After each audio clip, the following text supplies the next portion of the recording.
like We tried to put lights in. and didn't do it. He had his old. He went up to the Right. All right, you guys ready? Okay, Ready as we're gonna be. waiting for Adam. All right, we'll get started. Good evening, board members and residents. I'd like to call to order our regular board meeting for Monday, March 25th, 2024. I'd ask that all those present please rise for the Pledge of Allegiance. I pledge allegiance to the flag of the United States of America and to the republic for which it stands, one nation, under God, indivisible, with liberty and justice for all.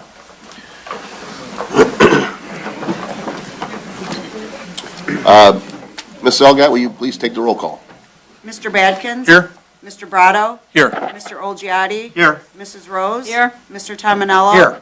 Mr. Witt excused. Mr. Verkest? Here. I think it would be appropriate to have a motion to appoint the deputy clerk as the acting clerk for the meeting. I'll make that motion. So, support. All right, we've got a motion by Mrs. Rose, support by Mr. Prado? Yes. Okay. Any discussion on the motion? Hearing none and seeing no public comment, all those in favor, please signify by saying aye. Aye. Those opposed? Motion carries. Thank you, Board. Next on the agenda is the approval of the consent agenda, including approval of the regular board meeting minutes of March 11th, 2024, approval of the bills in the amount of $1,121,478.73, and approval of the February 2024 revenue and expenditure report. Unless there are any questions or discussion, be looking for a motion to approve the consent agenda as presented. So moved. Support. Support. Got a motion by Mr. Badkins with support by Mr. Olgiati. Discussion? Hearing none and seeing no public comment, all those in favor, please signify by saying aye. Aye. Those opposed? Motion carries. Next on the agenda is the regular agenda. We have an above-average amount of folks here. I believe the item E1 is probably a pretty quick one, and I know some of the folks are here specifically for that. And I have a feeling that items D1 through 3 could take a long time. So I might propose that we approve the agenda by moving item E1 up to D1 and just moving the D items down and out of respect for at least one group to try to get them out as quick as possible. I'll make Do you that want, motion. do you want to make it E1 and D4? Well, are there folks here for E4? No. Okay, I'm sorry. Apologize. Okay, no problem. I'm sorry. Did you make? I was going to motion? make a motion to amend the agenda to move E1 before D1 and otherwise approve it as is. All right. Is there support? Mr. Supervisor, what about E2, Rescue Task Force equipment, is that fire Well, related? So what the idea is, I believe E1, the firefighter of the year, there are specifically a large group of people here for, just to Okay. recognize that. Yeah, I guess we're gonna torture the fire chief, but I'm also trying to be respectful for the rest of the residents. I think we can get through the I'm supportive. firefighter of the year pretty quick, and that's not really delaying the group, and Okay. at least clearing out some of the folks. Sure, I understand. So is there support? Support. All right, got a motion by Mrs. Rose, with support by Mr. Olgiati to approve the agenda with the movement of, moving item E1 up on the agenda. Any discussion on the motion? Hearing none and seeing no public comment, all those in favor, please signify by saying aye. Aye. Those opposed, motion carries. Thank you, Board. Next, announcements. I do have a couple of announcements, but before I even go into the announcements, recognizing that we do have a lot of folks here, some familiar faces, some not. Just give a kind of a brief overview of how we conduct the meetings. Usually when we have a large quantity of people, there's an interest on behalf of those people to want to make public comment. So anytime we make a motion and make and second a motion, but before we vote on that motion, we accept public comment about that particular subject. So for example, if you're here to talk about the purchase of 3 Apple 9-inch or 12.9-inch iPad Pro tablets, when we make a motion to purchase those, that's the time you can speak to that. At the very end of the meeting, we open up the floor for public comment that can be about any subject that you wish. And the way that we know that there's interest about a particular subject is we have 2 on-deck chairs. And the idea behind that is if there's a lot of people and they want to speak, sometimes, folks are kind of unsure. This way, we everybody gets a chance to speak as quickly as possible, and we're respectful to everyone's time. So if you're here to talk about items D1 through 3, just by random guess, occupy those chairs. When whoever's speaking is done speaking, we know there's someone else who's interested, and that way everybody gets their comments in. So if you wish to speak on a certain item, once we make that motion, that's the time to head up there. We ask that you try to limit your comments to 3 minutes in length. Again, a lot of times when folks are here for or against a particular issue, the comments tend to repeat themselves. Those are kind of the ways in which we conduct our meeting. And if you do have public comment, if you come forward and you have a question, we will write those questions down. But during the public comment section, we don't respond. In other words, we don't engage in a back and forth communication with the residents, generally speaking, and that's pretty typical of most boards. My announcements. The Harrison Township Parks and Rec Committee is hosting their annual family bowling event on April 13th at Total Sports. You can find all the event details and sign up on the township website under the Parks and Recreation page. The Harrison Township Beautification Commission is hosting their annual Community Litter Cleanup on Saturday, April 20th from 9 a.m. to noon. Please visit the township website for more information on that event. And for more information on these, as well as all other township events, you can call the supervisor's office, 586-466-1445. Visit our website at www.harrisontownshipmi.gov, or follow us on Twitter or X at HarrisonTWPMI. And then lastly, I'll just ask for forgiveness because I got a little bit of a cold, so hopefully my voice holds out for the meeting. Any other announcements? Hearing none, we'll move forward to our next agenda item, which is the 2023 Harrison Township Fire Department Firefighter of the Year. And I'll turn things over to Chief Plastater. Good evening, everybody. Very quiet. So we're here tonight to announce our 2023 Firefighter of the Year, and we had 5 excellent nominees, all leaders, all people who step up every day to serve their community. And we're very proud of the work that we do here. We're always striving to improve our processes to provide the highest level of service that we possibly can. And one of the 5 nominees really stood out to us. And if I could have Lieutenant Eric Andrew Evans come to the podium, please.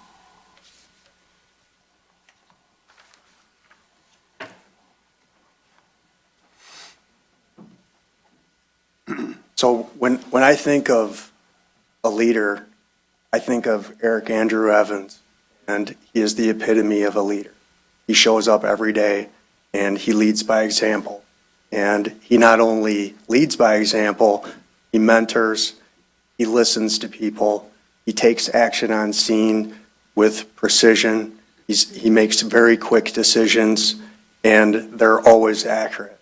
So he recently was off probation for being a lieutenant. He's done excellent work. He was nominated by his battalion chief, which is truly an honor. He not only is a fantastic lieutenant, he was a fantastic firefighter and a fantastic sergeant. He's a great husband and dad, who's all here this evening. And we're really proud of him. He's done a really great job for this community.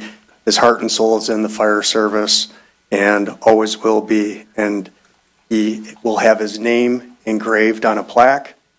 With board approval, we're going to have a bronze statue made in his likeness. And so if we could just have your support to do that, it's going to be at an undisclosed time and undisclosed location, but that's what we're putting in for that. Probably not on this agenda because it's pretty busy tonight. But anyway, so I really, well, probably not the last part. So I just want to congratulate you on this honor of being our 2023 Harrison Township Firefighter of the Year.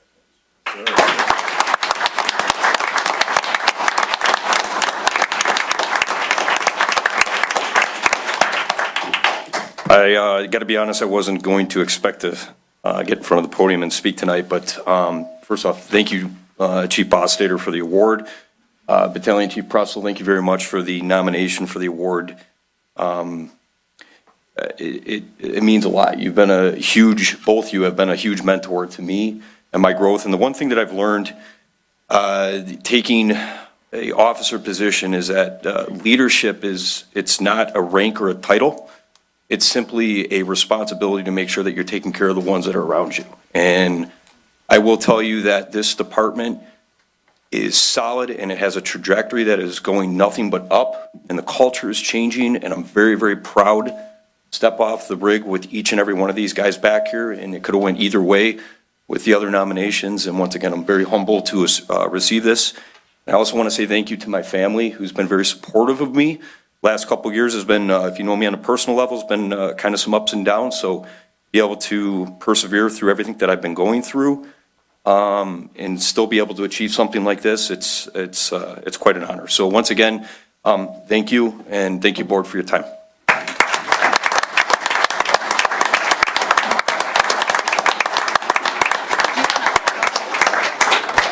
Hey, Eric, you can get the picture.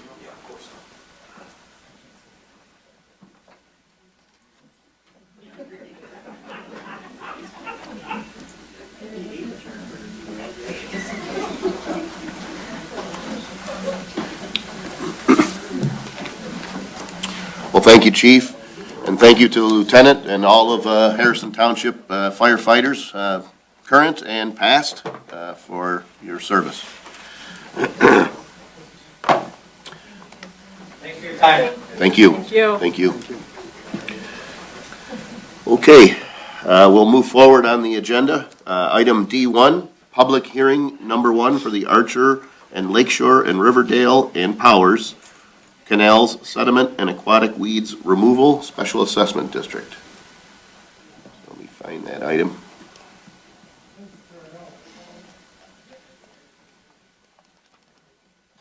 Normally, this would be something the clerk reads, and so I wasn't ready, thinking, oh, I'll just point to him, so, okay. Sorry. You can point to her. Yeah, no, I'm not gonna do that, that's okay. So at the February 29th, 2024 meeting, resolution number 2 was adopted, which set the date for the first public hearing for the Archer and Lakeshore and Riverdale and Powers Canals Sediment and Aquatic Weeds Removal, also known as the Public Hearing of Necessity. The notice for the public hearing was published twice in the Journal. The notice was sent to each titled owner or party in interest of property to be assessed, whose name appears upon the last local tax assessment records by first-class mail before the date of the hearing. The hearing is for individuals to speak for or against the project. So this first step is the public hearing.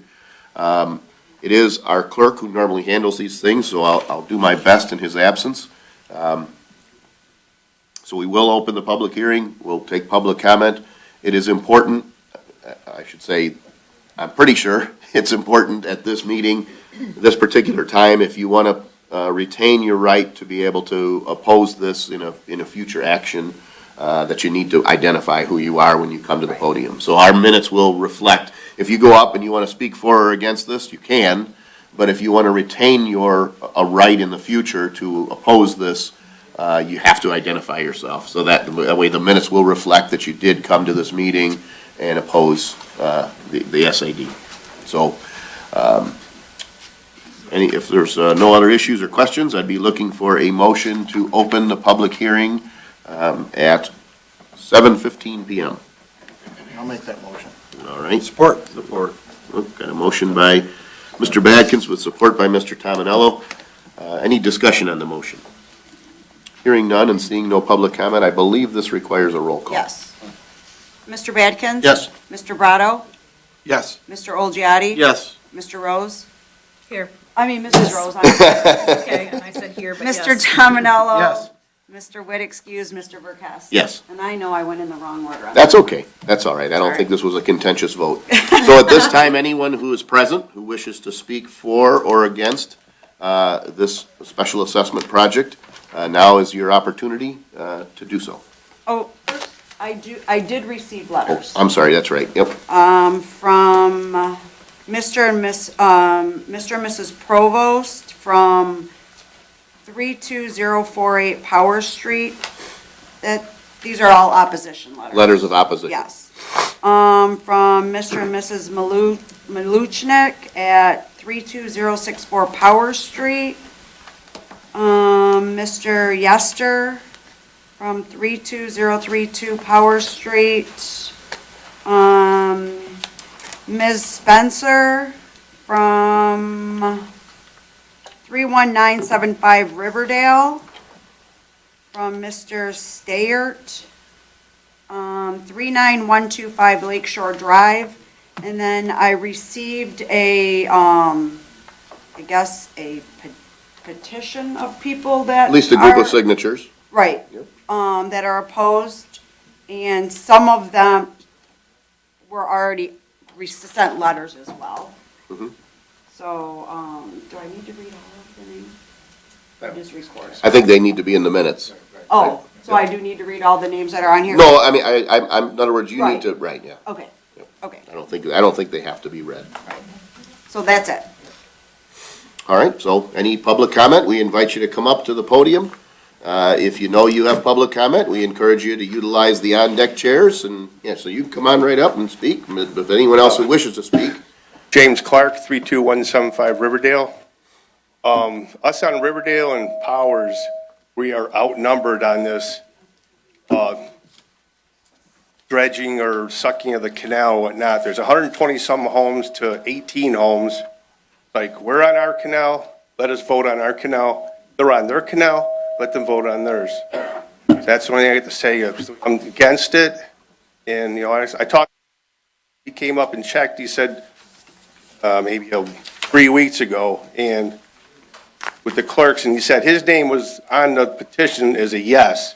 He said he never signed it, so I would put that in question too, because you can't look at a signature from your documents on hand for the township compared to a petition that people are way to do it, because he said his name was on it, and he said he did not put it on it. So that was falsification right there. I would check all the names again. Thank you. Thank you.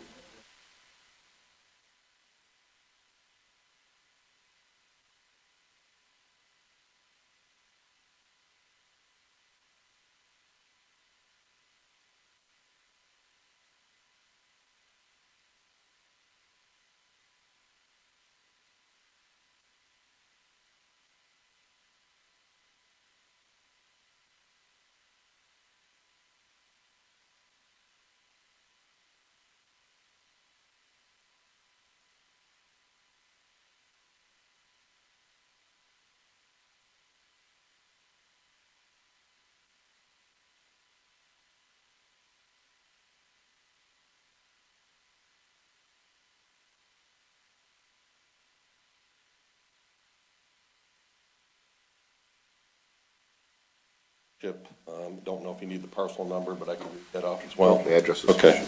I would statefully respect, as you've heard already, that I and the vast majority of the Riverdale/Powers Street Canal on either side understand that while residing on either side of the Archer and Lakeshore Canal may want or need this to be considered for dredging proposal, the vast majority of those on the Riverdale/Powers Canal do not wish to proceed with this.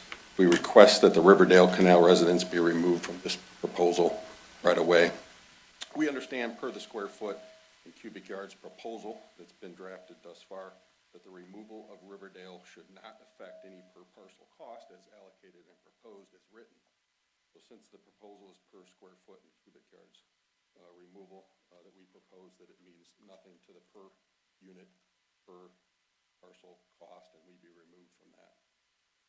At a minimum, we would ask and request that Riverdale Canal be a separate and distinct from the Archer Lakeshore Canal parcels, and if a vote is to be viewed and seeked, that the Riverdale Canal and Powers Canal residents and parcels be a separate and distinct voting process in and of itself. We It's not necessary for the dredging, we feel, to be completed on the Riverdale, and again, request it be removed. Should be noted, we wish not at this time to get lawyers involved, so we respectfully request that it be removed and/or applied to the process appropriately, as you've heard, for a separate and distinct vote if it proceeds to a vote. Also have a sworn statement from somebody else, if I could read that too, that gave me permission to read it. His name is Ron Promo. He provided me his authorization and signature to be able to read his proposal, and it's simply stated, as I've already reiterated, I confirm, as Mr. Ron Promo, that I am not interested in agreement to complete the dredging proposed on the Riverdale Powers Canal. He also has 2 lots, duly noted as 38791 East Archer, Ron Promo, and his separate lot, which includes a boathouse on lot number 38765. Thank you. Thank you. Good evening. My name is Tammy Zakon. I'm here with my husband, Joe Zakon, and we represent 32039 Riverdale. We are also in opposition of the dredging of the canal as the proposed letter that we all received in its original format. Also, regarding one of our neighbors, even though I recognize that you received her letter, I thought it was significant because we are such a short body of water, relatively 15 homes roughly between Riverdale Powers, both sides, very small. But Denise Spencer gave me authorization, and I'm listed here in the clerk's notes, to be able to read this statement, which I thought it was profound and paramount, actually. The first 3 properties on that canal that are closest to the Black Creek. Several years ago, the property, the very first property, the second property, which is the Spencer home, and the third property, several years ago, spent $40,000 of their own money, it's in her letter, to have their canal dredged. I'm also aware that across from them, people spent their own finances to have their canal dredged.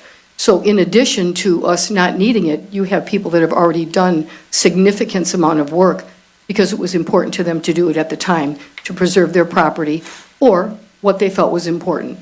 So my husband and I formally request that we be removed from the project, that Riverdale is a separate entity from the Pardee Archer commitment that is going forward. Thank you for your time. Thank you.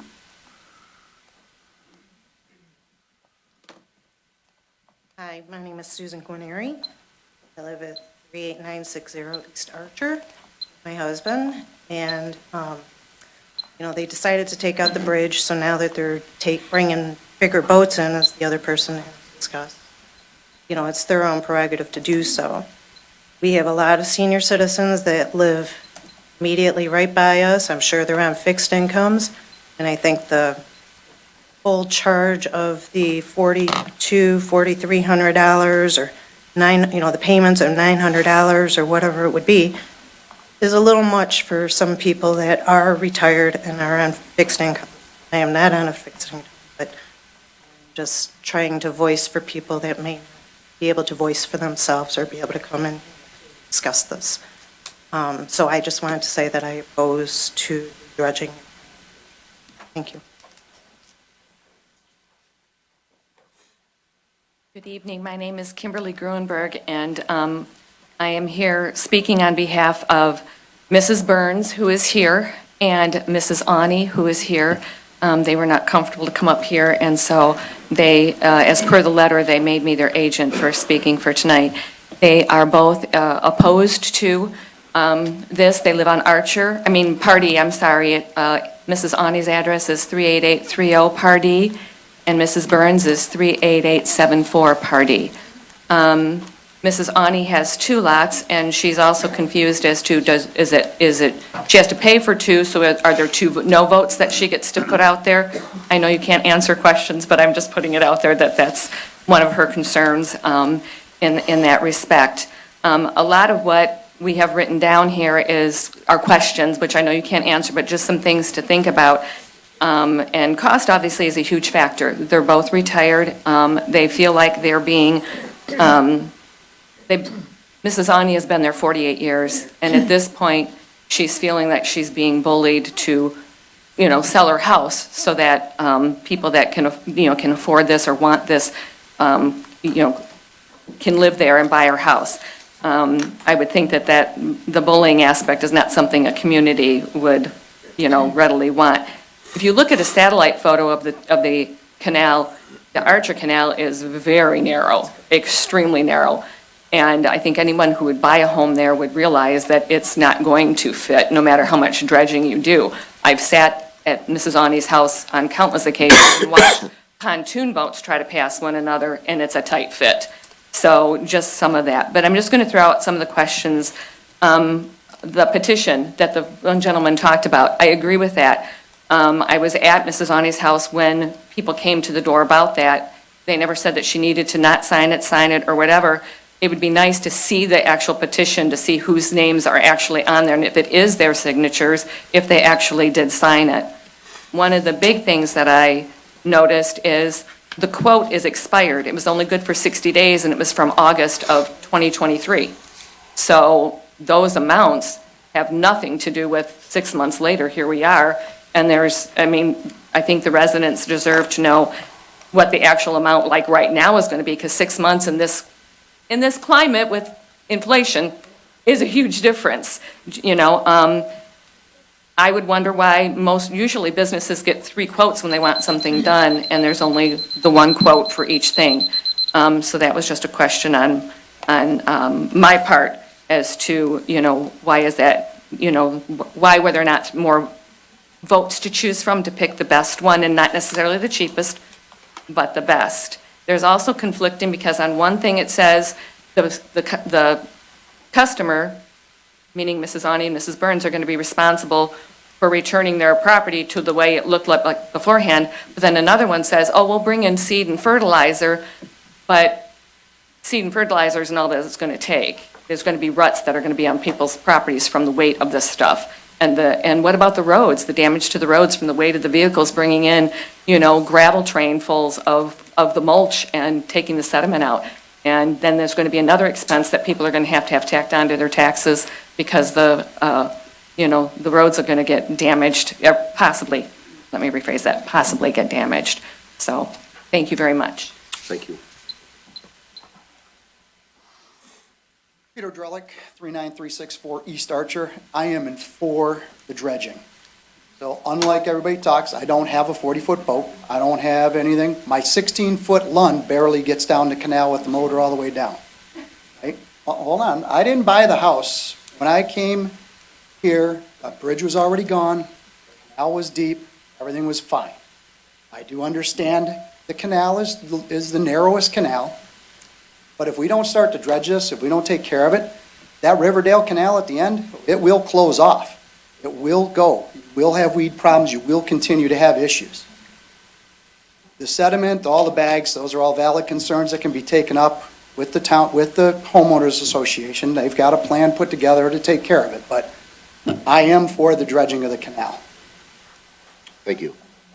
I'll just mention, this is clearly, it's a contentious issue. We're talking about, I think, upwards of $600,000. So there are strong feelings for and against.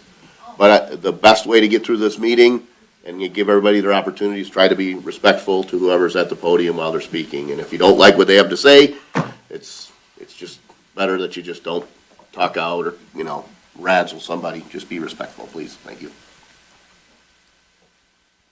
Hello, this is Anna Sophia Aller. I live at 39245 Lakeshore Drive. I have been at that address for 42 years, and I like it there. I am retired and on a fixed income. If this passes, I will have to sell my house and move. I really do not want to do that. And also, I was wondering how many people actually know how much of the seawall goes beneath the top of the dirt down there under the water. Because what I've seen happen in the past is that canals have been dredged, the seawall starts leaking dirt out from underneath it, collapsing the property, and the seawall takes a rest. And I would really hate to see all the homeowners who would have to replace their seawalls. So I am opposed to this project. Thank you. Thank you. Good evening. My name is Zenon Pribula, 39207 Lakeshore Drive. My wife and I are opposed to this project. Reason being, like the one lady said, I'm not sure what this is going to cost. When they first started talking to us, it was supposed to be $2,800. Now I read it's $4,300. I got a feeling it's going to end up being $6,000, $7,000. They don't know what the heck this is going to cost or what they're doing. Nobody seems to get a quote that will last for 6 months, a year, or whatever. It's always 30 days, 60 days. My problem is, when I leave my house, I got a 20-footer. The worst condition, and I don't know, I've been here about 10 years. I don't know how you guys do this, but there are several lots on the canal that don't have a seawall. I got pictures here that I took this morning of 2 lots right before the first bridge where you go left to get out into the bay. Those lots have been draining into that canal, and only one boat can get by. If there's 2 boats trying to get by, one of them always gets stuck. I've been stuck in that canal with a 20-footer, really? And it was a tri-hull, for crying out loud. So I got pictures here.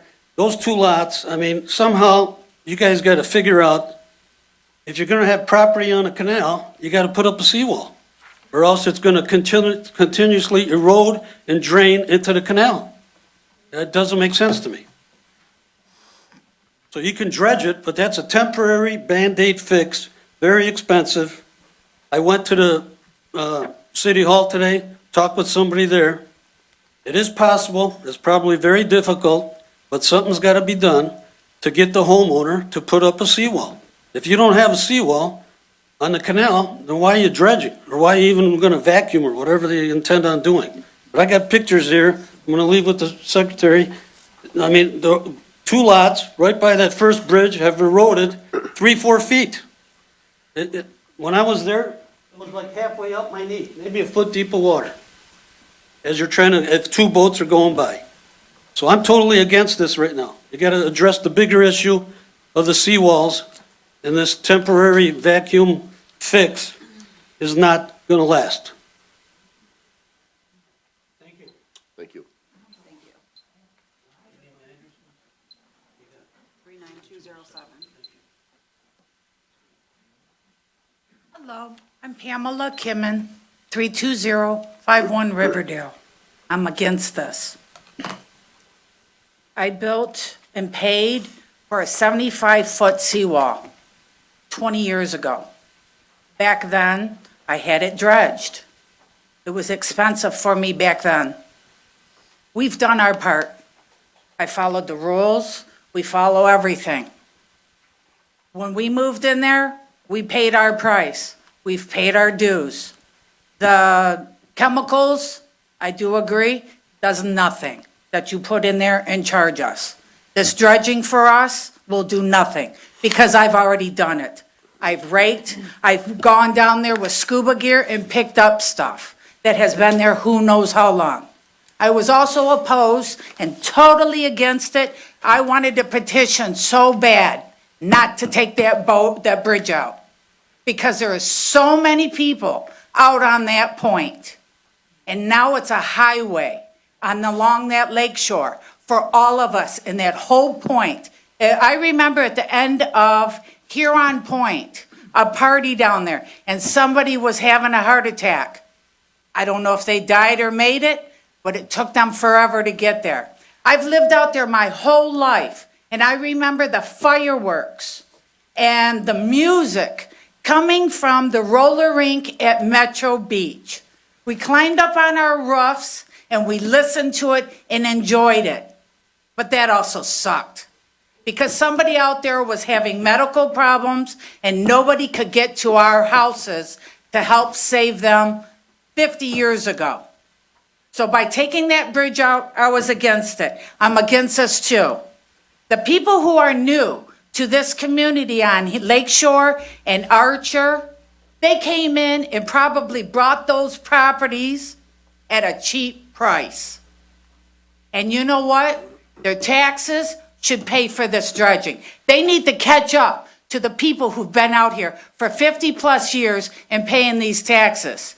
I hope that's all prorated to them too, along with all of this cost. So please take all of us that are here who are against this off your mailing list. Off this list has nothing to do with our canal. Our canal flows, and I can sit in my backyard, and every person that goes down that canal, all the military, all the DNR, the police, hello, hello, hello. And you see them all riding down there in their boats and wave runners, looking at how clean it is. Because I put my time in. I put my time in, and I've put my money in to this community. And also, on my list, some of these roads that need to be repaired for all of us who spend thousands in taxes is Jefferson from South River to 16. You want all these people coming from Metro Beach to do the tour of life out in our neighborhood. Make our roads nice. Thank you. Thank you. Bruce Kimmon from 32051 Riverdale. I'm completely opposed to this because what the people should be doing is worrying about the Archer Canal, not the Riverdale Canal. The Riverdale Canal is fine. There's nothing wrong with it. It free flows. It does exactly what it's supposed to do. The other canal, not so much. So I understand if they want to dredge it, that's their problem. When you guys wanted to put a road on our Riverdale Road, we had to pay for that. When they dredged our canal, we had to pay for that. Our roads are good, the canal's good. We need to be off this whole thing and let Archer and Lakeshore and them people that live on that bad canal, that's their problem. It's not our problem. Take us completely off of this thing and work with the people on Archer and on Lakeshore that are adjacent to that canal. Let them pay for it, like we had to pay for our stuff. I'm done paying for everybody else's problems. I don't want it. I'm totally against it. Thank you. Thank you. Is there any other public comment?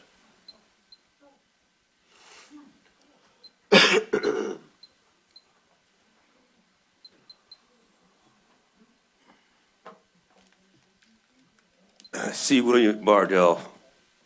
I don't live in the area, for the record. I live on Point Rosa, but I can tell you, when they dredged our canal, I had to bring in 7 yards of dirt because the only thing that happened was the dirt went underneath the seawall back into the canal. And the other thing that I have a problem with is when they use your road for the sediment. If you know anything about density, you know that sediment is heavier than a garbage truck. It's compacted, so you can imagine the weight of a square foot of wet or sediment compared to a weight of compact garbage in a garbage truck. So that weight down your street, that to me would be a non-starter. If they indeed used a barge and did it that way, but the thing about dredging is it's very tricky. You got to only go in the center of the canal, and it all seeks its own level anyway. So it's, again, very tricky for dredging. And you cannot, I would not ever have anyone have their street used to transport any sediment, which is dirt. Sediment, it's dirt. The weight of that will tear your road up. It will tear that road up. It's not made for that much weight. The other thing I want to talk about, the aquatics type situation, is the reason why they do this aquatic thing is because if your canal does not have enough flow and you indeed have all this green growth in your canal, once it gets to a certain level, it won't be a canal anymore. It'll be considered a wetland, and it's just a can of worms. So that's why they do indeed bleach the canals. But if you're on a canal that's got a really good flow, you may never ever need to bleach your canal. So it's about flow, and there's just a lot of factors. But I would say this, I would not have a sediment truck coming down your road because it will tear your street up. I mean, I'm living with it right now, trying to get my street redone. And it's tore up and it's terrible. And I'm ashamed to have people come over for Easter because they'll break their leg, they'll break their feet when they go walk. When I have company come over and they walk the baby buggies and everything, they'll break their ankles in the potholes on my street. So, but it's a tough decision, and people that live on canals that have a really good flow, that's a good thing. But again, good luck with it, and all I can tell you is do not have that sediment truck coming down your street. Have them use a barge, and they got to be very diligent in making sure they only dredge the very center of that canal. And when they do, be prepared to order yourself about 7 square yards of dirt to backfill around your seawall, because it's going to drop 2 feet behind your seawall. So that's my 2 cents. Good luck, everybody. Thank you. Thank you. Hello, my name is Sandy Ani. I live at 38830 Pardee, and I am against this. I am a widow. I am a senior. I own 2 lots, and I don't know what this will do to me if I can afford to stay in my home. And it's really depressing. I've seen big boats come down my canal. Doesn't matter if it could be really deep, but if it's not wide enough, they can't get out. He had to back all the way back out of the canal. So I am totally against this. Just wanted to put in my 2 cents, because I can't afford it. Thank you. Is there any other public comment? Just want to ask who's going to be responsible if the seawall gets dimmed? I'll address that.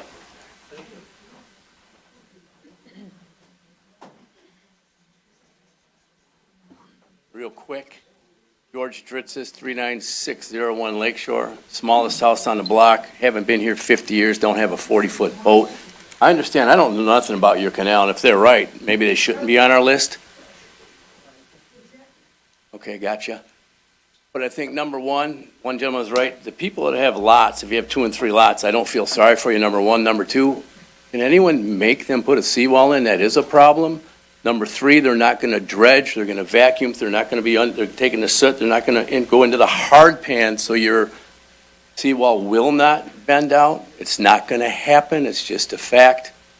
And is there a way to get these guys? I get it. If I dredge my canal, I don't know where their canal is, but we don't have 40-footers, boats fit up and down, and if you live on the water, why are you on the canal? I don't understand. That's all I got to say. Thank you.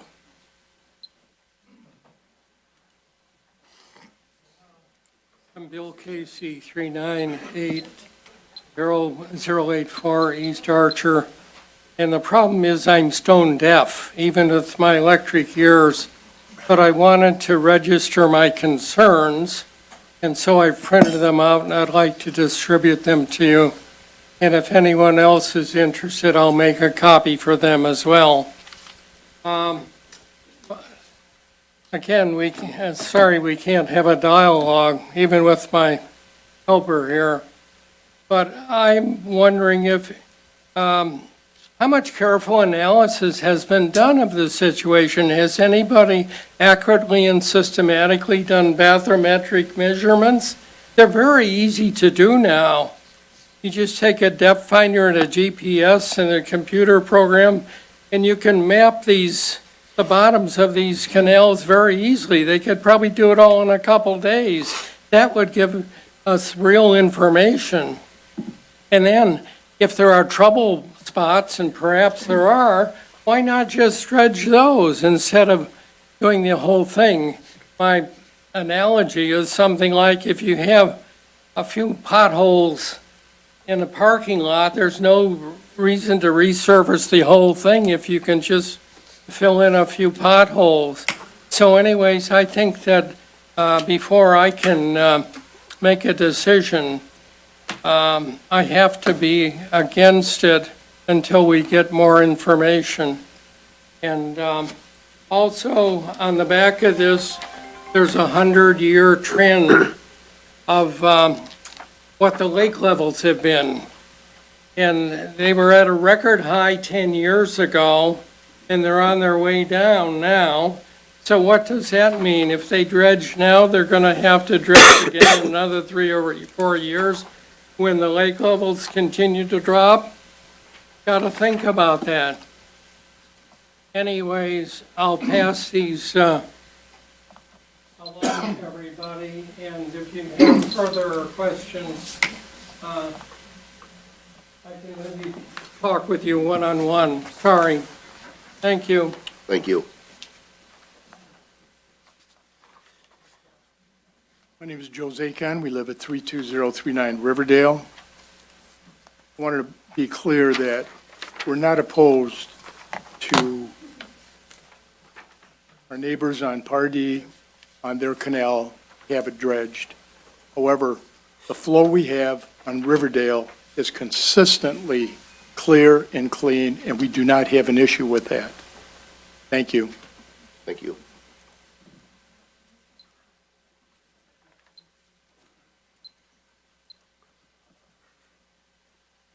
Well, my name is David Rumor, live at 39116 East Archer.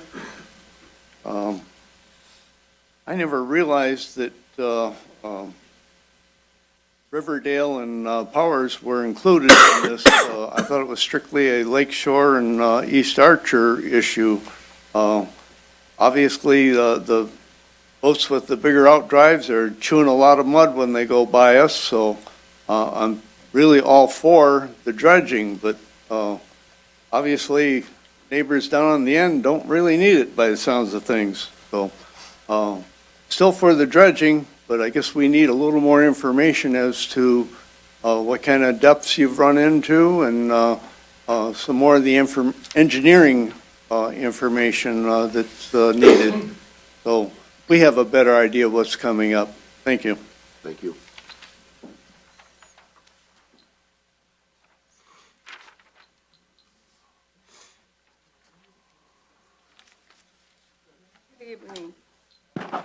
My name is Khwaja Brun, and I live in Paldee Street, 3AA74 Paldee.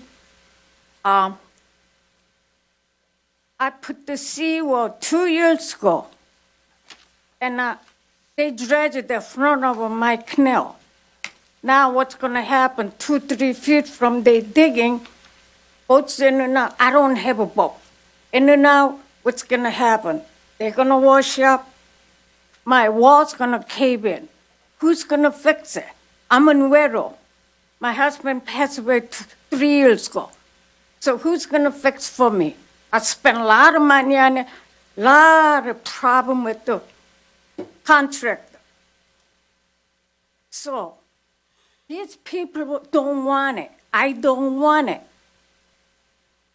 So somebody had to be considered a little bit, seniors. I'm on fixed income. But everybody say, you gotta have a seawall. We have a high water. You gotta have a seawall. So my husband bought the steel. He had contracts and I had to put it on. But I had to cough it up, that money. I don't have that kind of money. Who's gonna fix it when my wall cave in? So you people had to consider that. We want our canal taken off. We do not have a problem in our canal. The boats go through, they don't kick up the mud, nothing. So I am opposed to having this done. Thank you.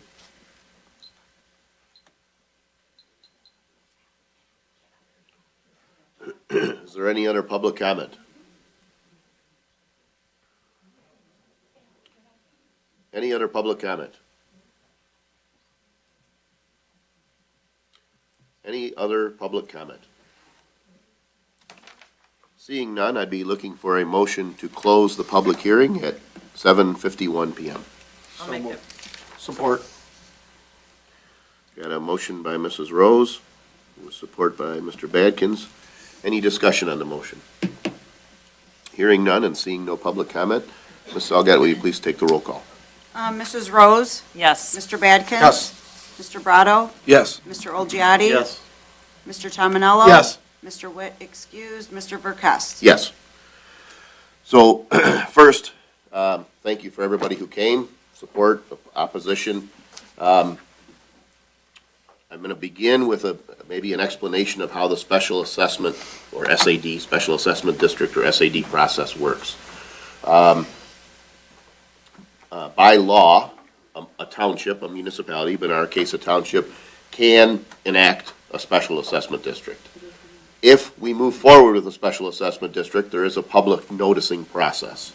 If 20% of the people affected by the special assessment district oppose it, the process stops. And then the law says if a simple majority, we'll call it 51%, whatever you want, just a little bit over 50% in theory, if a simple majority sign a petition in favor of a project, the project moves forward. So we initiate some SADs, but typically chemical treatment, dredging, or in this case, the muck removal, road repaving, those are SADs we don't generate. We have people come to us, say, hey, what can we do about a particular project? We do what we can to try to get information for that, and then it's up to the residents to move that project forward. So the process isn't driven by the Board of Trustees. We're not saying you need or don't need to do this. What we are tasked with, though, is if a majority of people do want something, we try to move forward and honor that. So hypothetically, a group of people come to us and say 75% of the people on our street want to repave our street. It would seem wrong for us to say no to 75% of those people when they say we all sign petitions and yes, we want to move forward. We get, go through that process. This becomes difficult for us because as we see it, a district was created and a majority of the people in that district signed petitions. There is a process we go through. I know because I'm involved in a special assessment district process with my own road on my street. I went through that process. I had to go out and collect a signature again because the clerk's office said the signature doesn't match the signature that we have on file for voter records. We don't accept the signature. I went out and collected the signature a second time. So there is a process. Someone said, hey, I think there was a signature that was false.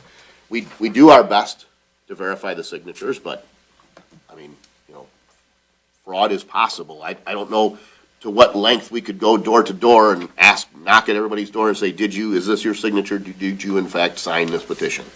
I have some data from our township engineer. Someone had said one of the first comments was Riverdale and Powers was outvoted. I would say, from what I can see, that's true. When I look at the total number of addresses on this list, I get down to Riverdale, and on Riverdale, I see 2 yeses. On Powers, I see 2 yeses. On Lakeshore, Pardee, and certainly Archer, there's a greater percentage. So I would agree that the majority of people on Riverdale and Powers did not approve of this. Someone had brought up some of these answers are answers to multiple questions. So there was a question about the amount per lot, and there was a question about why not 3 quotes. The quote is expired. Some of the things specific to cost. So let's talk about that subject. So the way the process works, the state law dictates how we do SADs. So first and foremost, there's a signature process. When it comes to the cost, we can't go out and get a quote that's good today because we know the process takes a certain amount of time. So the process begins with trying to establish a cost estimate. That's number one. Number two, the law says that if the cost comes in, if we go out to bid and the cost comes in 10% or more higher than what we said it would be, the project can't go forward. So it is our practice, and a longstanding practice, that we aim high, for lack of a better word. If we get a quote, we'll include 10 to 20% contingency in that quote, anticipating for inflation and those kinds of things. So no guarantees, not sure if this project does go forward, who will bid on it, but we begin by trying to establish a baseline of what the project should cost, and then we pad that so that we create a number. The only thing I can promise you is it won't be 42, 46, 71 per lot. I don't know what it'll be. It would only be, if the project moves forward, it would only be the actual cost divided by the number of lots. But in order for us, if clearly some people are in favor of this. So if someone says, well, I don't know if I want to sign this petition or not, how much is it going to cost? If the answer was, well, we really don't know, nobody would ever sign a petition. So we do our best to establish a cost, and we aim high on that cost. With the exception of about 3 years ago when we hit some funny pricing, we've historically been below our estimates on SADs. Again, it was 1 year when we had a change in asphalt prices. Most of our SADs relate to road repaving. But if the cost comes in 10% greater than this, law prevents us from moving ahead. So the numbers are artificially conservative, if you will, or high. Someone talked about a separate vote. So the way this isn't a voting process. I heard vote multiple times. The way the process works, the law says you collect signatures based on front footage. That's what the law establishes. So if you have twice as much front footage as your neighbor, your vote counts twice as much. That's what the law establishes. We don't make that decision. But it isn't a vote. If someone doesn't sign the petition, we don't really know if they're for it or against it. We only know who is for it because they signed the petition. Someone had said, is 2 lots, 2 votes? For the purposes of collecting signatures, yes, right? If you have 100 feet and your neighbor has 50 feet and you sign it, your vote is worth twice as much as theirs, per state law, not our decision. When it comes to dividing the cost, it's been our experience that frontage isn't the best way to do that. In other words, if you travel the length of a road or you travel the length of a canal, if we all on there and you have a 75-foot lot and I have a 50-foot lot, I have a boat, you have a boat, we use that just the same. So we don't dictate how the cost is split up, but typically when people come to us and ask for a petition, the clerk's office does prepare the petition so that they're legally valid. So, there are laws that dictate how you circulate petitions and what you have to do. We help in the process of preparing that petition, and we typically recommend that the costs are divided by lot. Now, it's important to understand the difference between a lot and a parcel. When that neighborhood was platted in the early 20s, they established lots mostly 50 feet. In some cases, people have combined them, split them. If you have 2 50-foot lots, but they're combined into one, and you have a house sitting in the middle, that's technically 2 lots, but it's 1 parcel. So the costs are actually split by parcel and not by lot. The one lady who spoke had identified herself, and just looking at the aerial data, you have a home on 1 lot, a vacant lot, and they're not combined, that's literally 2 bills, because you could sell that lot, it could be, that's the way it's structured currently. Someone said they're feeling bullied. I can understand that. Clearly, when we do SADs and when we're tasked with this process that we're going through right now, there's folks who are for it and folks who are against it. It isn't our will to impose this on anyone. It's our task to do what a majority of the people want. This is a hyper-local decision. So some of us were happy in 2020 with the outcome of the presidential election. Some of us weren't. But it was pretty darn near 50-50. This is kind of like the same thing. When we get to a majority, it's our anticipation that we would move forward with what the majority wants. Someone said the quote is expired. I explained that. That quote, any numbers we collect are just a baseline to try to establish what the cost is. Why not 3 quotes? Again, if this project moves forward, we're required to go out to a formal bid process and choose the best price. Someone had asked about restoration. That would be a part of the contract with whoever might get this work.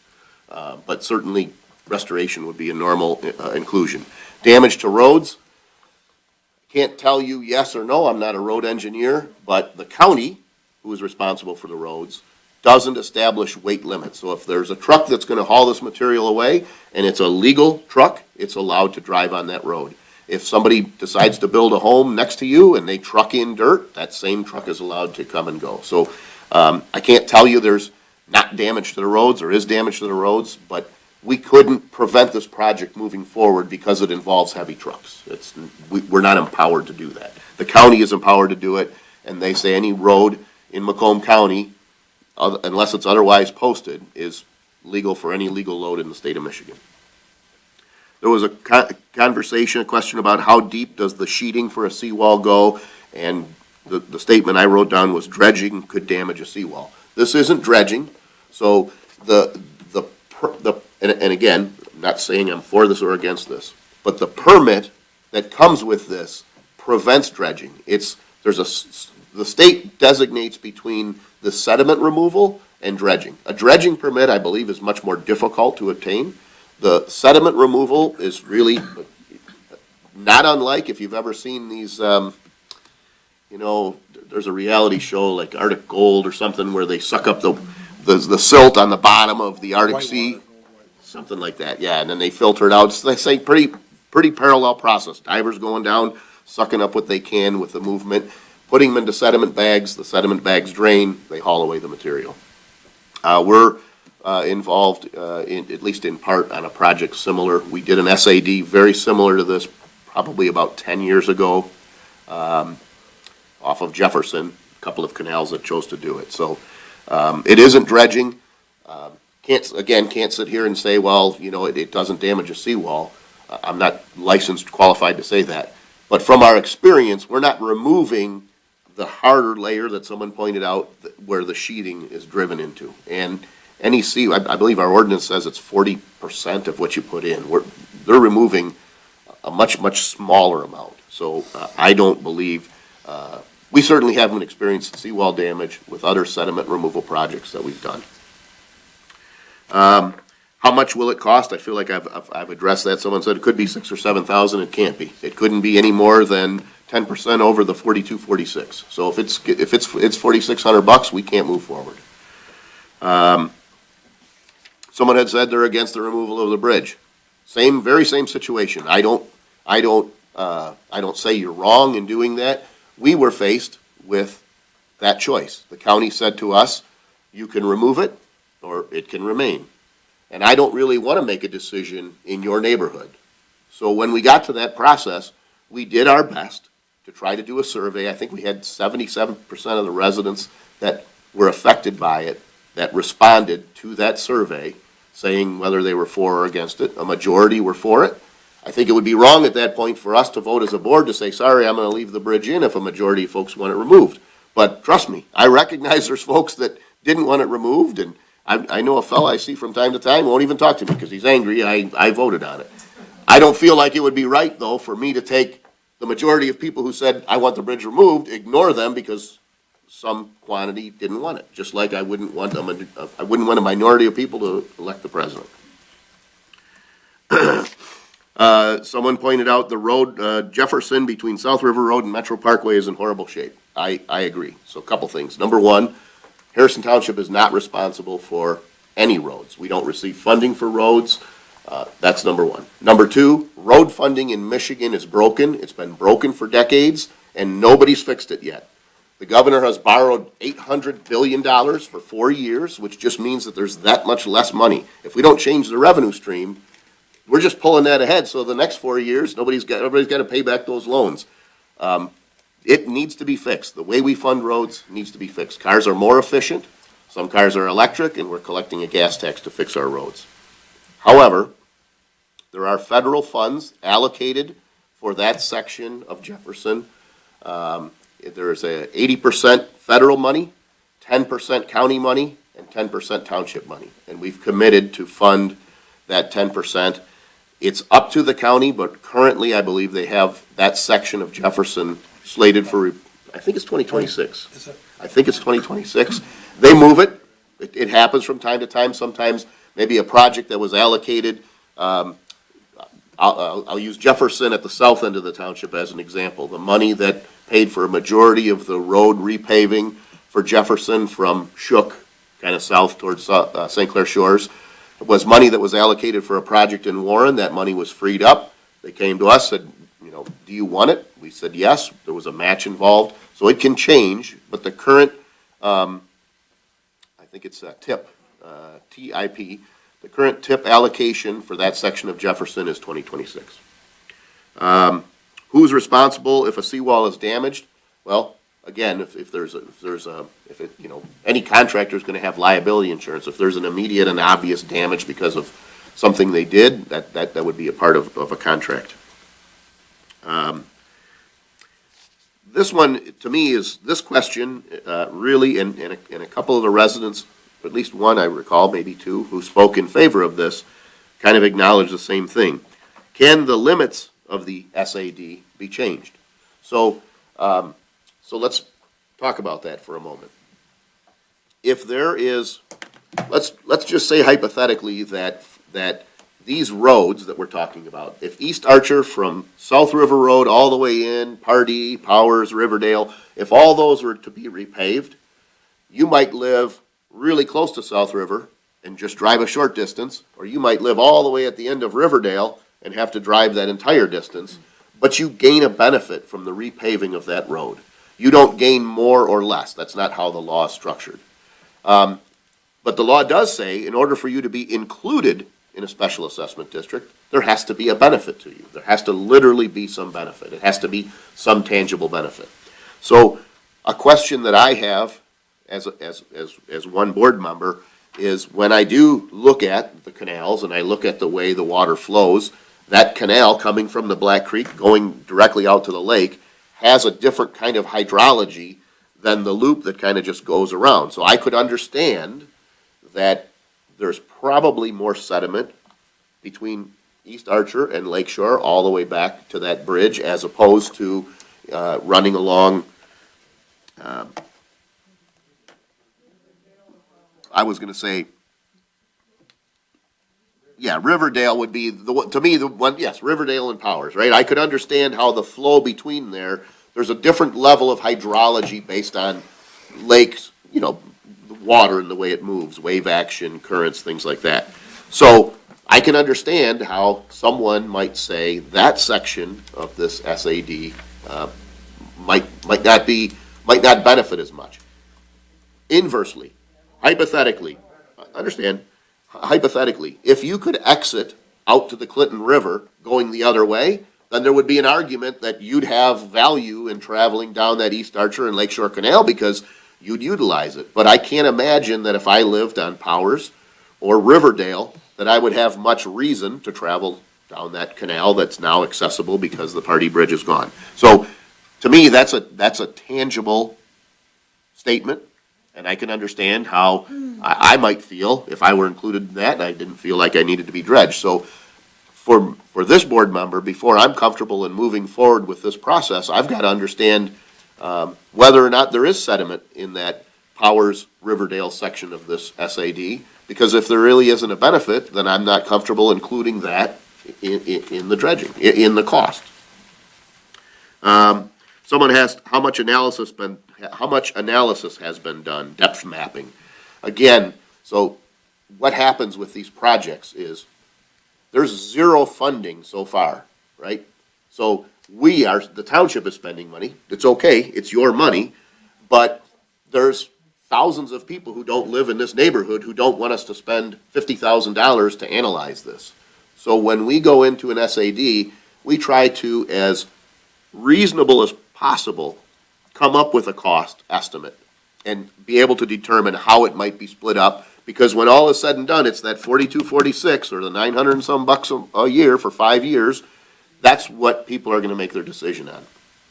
If we did that level of analysis, as the one gentleman had mentioned, it becomes very costly and doesn't really give us a return on the investment. So that kind of work has not been done.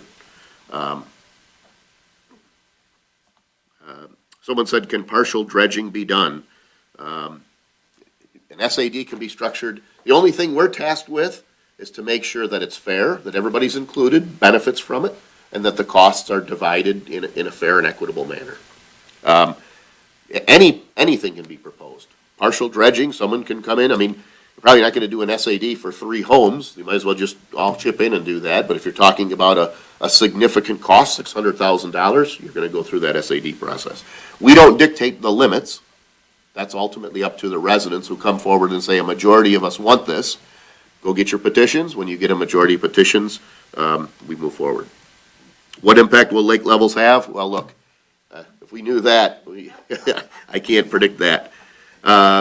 Need more engineering information, one person said. I kind of feel the same way. At this point, I need to understand whether or not there is a benefit to the Powers Riverdale section of this special assessment for two reasons. One is because the signatures suggest, I think I had 4 people out of, 17 is it 17? approximately. One of the people sent a letter in stating that they do not want it now. He didn't understand when they came around what they asked for. That would be Steve Yester.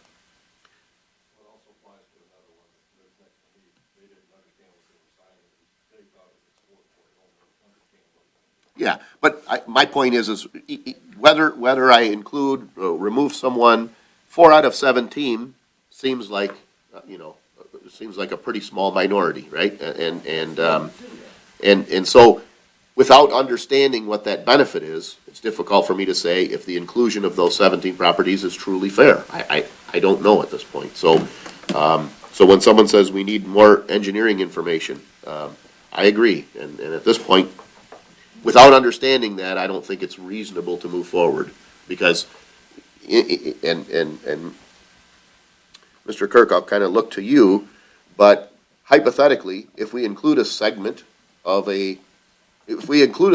people who, it might be argued, do not in fact benefit from a special assessment district, what is that? In other words, let's say we move forward with this and 17 people say this is nuts, I don't get a benefit and I'm gonna fight this. What does that look like?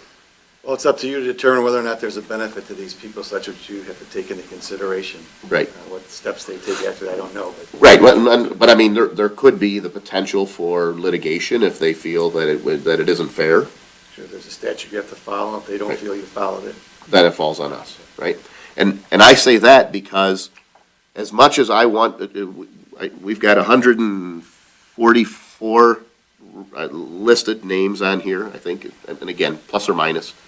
As much as I want to do what 144 people do, or if I take 17 out, what 120 or 30 want, I've got to think about 20,000 other people in the township, because if we end up getting sued and we do something wrong, it seems irresponsible for us to move forward with something that, this isn't a core function of government. Removing sediment from a canal is something we can do, but it's a little bit different than saying, making sure the chief postator can respond to your home in the event that someone has a medical or emergency or a fire. That's a higher level. So for me, moving forward with this, if I have any uncertainties, I'm not comfortable with that. Those are my answers to the questions and my comments. I don't know if anybody else has any feedback or information. Wasn't there a question somebody asked, people who did not have seawalls? Yeah, and that is a different issue. So this is something that I'm working on with the Public Works Office, because there's authority granted to various levels of government. We don't have that authority. If we were to try to if we were trying to adopt an ordinance to try to address that, I think it would be problematic. But soil erosion is a function of it's optional, but municipalities in Macomb County defer soil erosion to the Public Works Office. So my effort, specific to those, the one gentleman I know he had emailed me, was to try to see if that can be handled through the Public Works Office. But I don't know that is a decision maker for me as to whether to move forward or not, or whether to include these 17 properties or not. Any other board comments or feedback to the residents? No, I think that makes sense. I travel those canals as well, and we take our wave runners out that canal, I guess, to under the bridge, and it is, I mean, it does flow. You can actually see the weeds sort of healing over because of the flow, right? So it's, yeah, it's a go out shortcut there from your sort of, home. you know, as they grow, they're, so I have never had that. Yeah. So I think, you know, and again, I don't know, but to me, it seems like it's okay. I mean, but What's okay? What do you mean? The depth of the one canal. So you meaning 17 parcels. You perceive that maybe those don't get the same benefit without other information? I would agree with you. Right, that's the way I feel. If you'd like, I have a boat in the canal right there, we could go out there and physically show you. You wouldn't Yeah. have to spend any money for engineering. Yeah, no, I understood. I get you. I got you. Like I say, Just need a couple eyes. yeah, yep, no, understood. Any other feedback, board comment? Okay, so, within this process, the first process was the public hearing. The second and third process of this is the adoption of these resolutions, which begin to move the project forward. So based on the information that I've heard in this public hearing, I'm not comfortable moving forward with D2 or D3. I'm stating that to the rest of the board, but I don't make motions. So I'd be looking for feedback from the board as to whether, because I don't really want to go through the process of reading D2 and D3 if no board members are willing to I'm move not forward. comfortable with D2 and D3 either. Right. So, Same. Is there a consensus? I would concur. I feel the same way. Okay, so, good news and bad news. For those of you who may have come who are opposed to this, we're gonna take a pause on this process.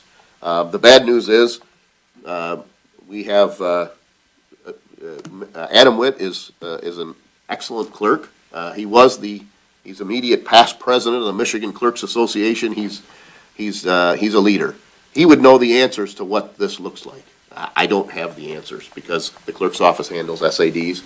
But as it stands right now, we'd be going back saying, hey, we're pausing this. The board acknowledged they're not comfortable to move forward.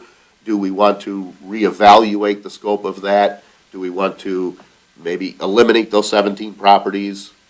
But at this point, you know. So the first motion, or the first resolution. Was we just had a the public hearing. We've had a public So hearing. at this point, would we just table? Would that be a motion for? Well, we could certainly say that we've tabled item D2 and D3, which would be positive action on our part. I don't know, Mr. Kirk, if you have a recommendation, or if we just don't act on them. I would agree to take some action. Yeah, okay. Okay, so tabling would be an action. So I'll make that motion to table resolution, I believe it's 2 and 3. 3 and 4, I'm sorry, 3 and 4. which was items D2 and D3. So I got a motion to table resolution 3 and 4 by Mr. Tominello. Is there I'll support? support that. All right, support by Mr. Brado. And I don't know that we have to say a time specific. It's my understanding that if we do move forward with this, so the process is, I guess for lack of a better word, we have to post, we have to put something in a newspaper of general circulation, we have to mail out first-class mail. I can't tell you how long this is tabled, because I don't know that. But until we have more information, we're not comfortable moving forward. So in theory, this doesn't move unless the parameters change or the board changes their mind and chooses to move forward. And I didn't feel like the board was wishy-washy on their interpretation. So we've got to go back to those folks who looked at this project, see if they're willing to change that scope. If they're not willing to change the scope, it doesn't appear that the board is willing to include those 17 properties. So, but at this point, the motion is simply to table items D2 and D3 or resolution 3 and 4. Any discussion on the motion? Hearing none and seeing no public comment, Ms. Elgat, will you please take a roll call on this? Oh, I'm sorry. That's why, just so we know, I do the, yep, sorry. Hi, Tammy Zakon again, and this is my first opportunity to be a part of Harrison Township's board and be active. It's not that I haven't been active in the past in my other city, Clinton Township, for 40 years, or in a school district where I served for 30 years and was in front of them very often for many reasons. I want to take a moment to say, especially in these heightened times of electoral issues in the divided country, that statement of "we the people" is so powerful tonight. Each one of you heard the concerns of every person that had merit. You listened, you were gracious, and I thank you for tonight's result. I really believe that we have a board that was listening. Again, this was not about not wanting our neighbors to have done what they need. We support that. It was about being included in something that on its face value, I'm not sure we should have ever been included. And thank you for your math, recognizing that 4 out of 17 doesn't add up. Again, thank you to a board that I feel is very fairly representing this city or this township. Thank you. Thank you. Is there any other public comment? Hi, Elizabeth Dritzis, 39601 Lake Shore. So what does this mean for us, like the people that did want to vote on this? So you're taking it back to the Huron Point Association to see if they're going to take them off? Is that correct? Oh, you I'll can't answer, answer me. yeah, I'm sorry. Okay, so that's my first question. You know what, I mean, we've been a pretty civil group, so the short answer is yes. That's what we're gonna do. In other words, I don't wanna take away that opportunity for the neighborhood, as it were, to make an improvement on their property. Right. But if we feel that some folks were included that aren't fair and we're not comfortable with moving forward with that, they would have to kind of reevaluate that process. Yeah, like I agree with taking them off, but however, like, I mean, we were the majority, so I also agree with moving forward to respect, democracy, right? Yep. At its core. Yep. Okay. And again, we don't normally engage in a back and forth, but if I understand. remove 17 parcels from the scope, and I only lose 4 signatures, it may very well be that that petition is still valid.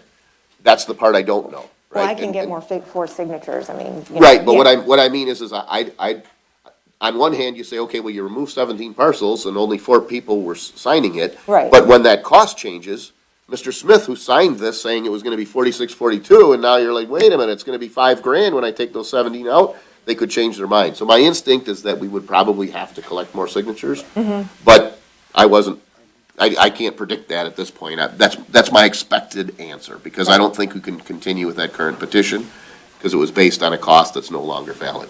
I agree, right, we need to respect the individual, obviously. Yep. So now, sorry, my other question, we'll just go back to the board, they'll revisit it, so we're looking at, we don't know a timetable then? Right. Okay. But the board is interested in also respecting our opinion and moving this forward as quickly as possible, is that correct? Okay, thank you. A new petition will be required because the costs will go up. So we start from what? We start from scratch?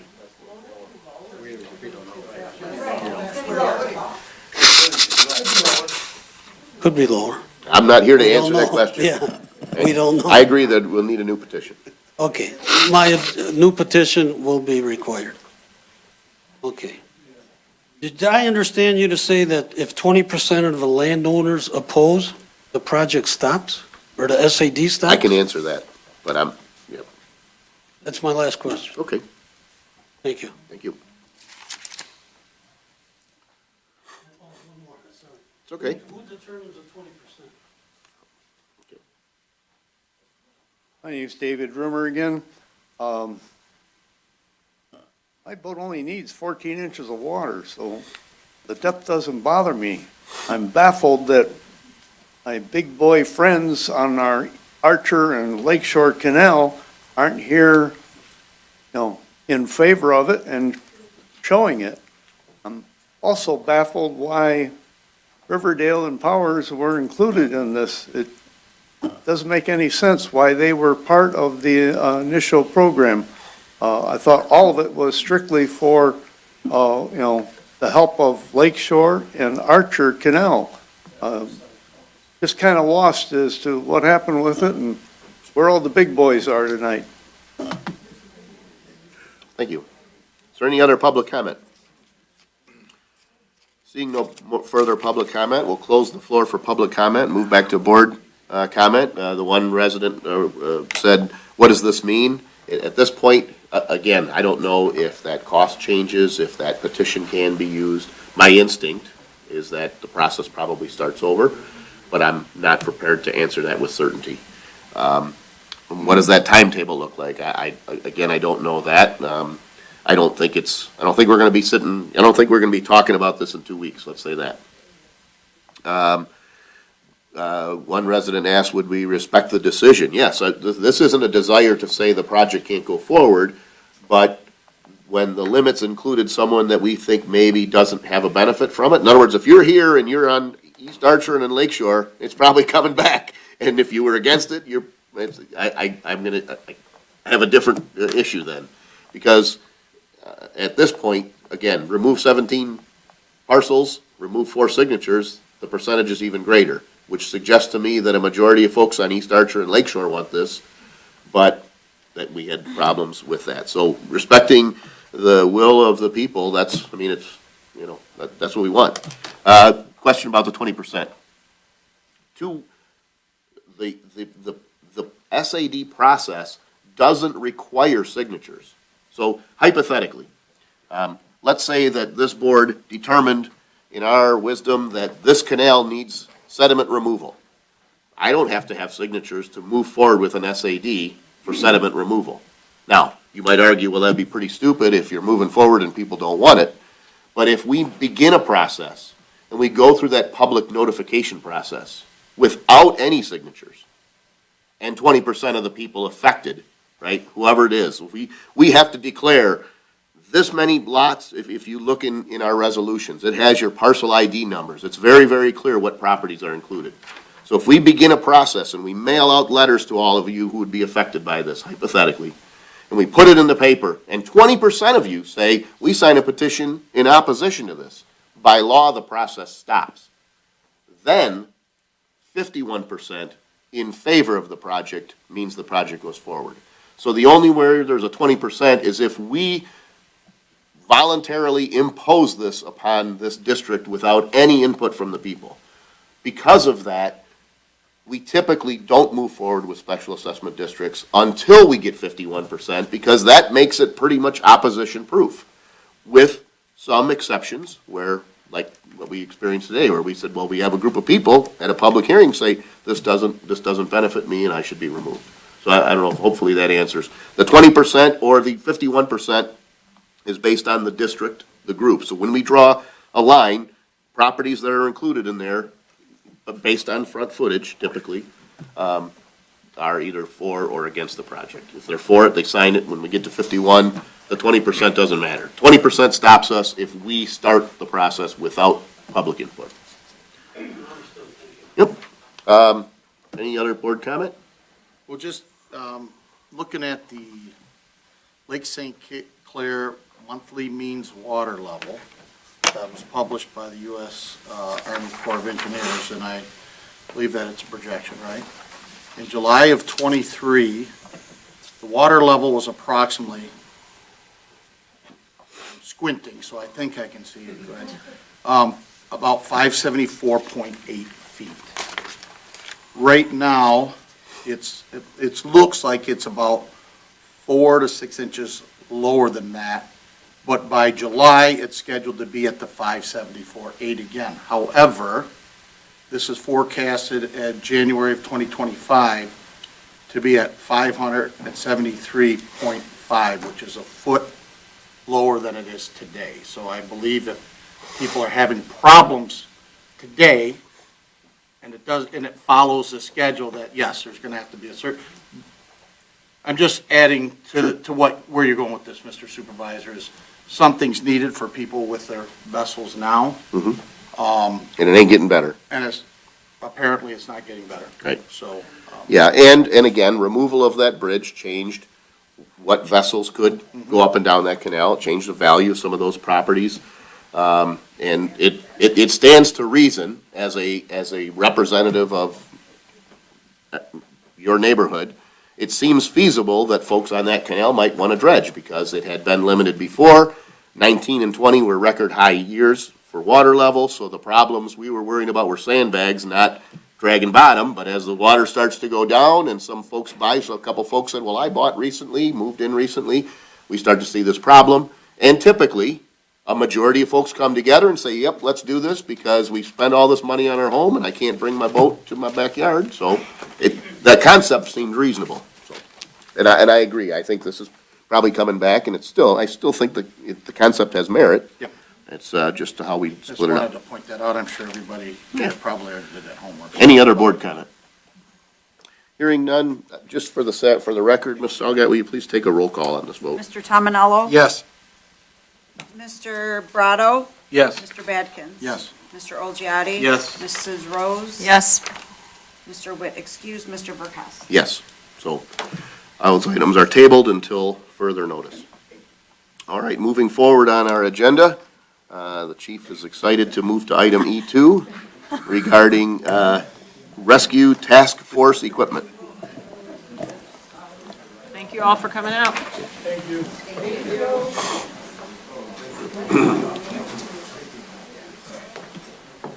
You wish you were one of those? All right, maybe another minute, we can reintroduce D2 and D3. Severe need.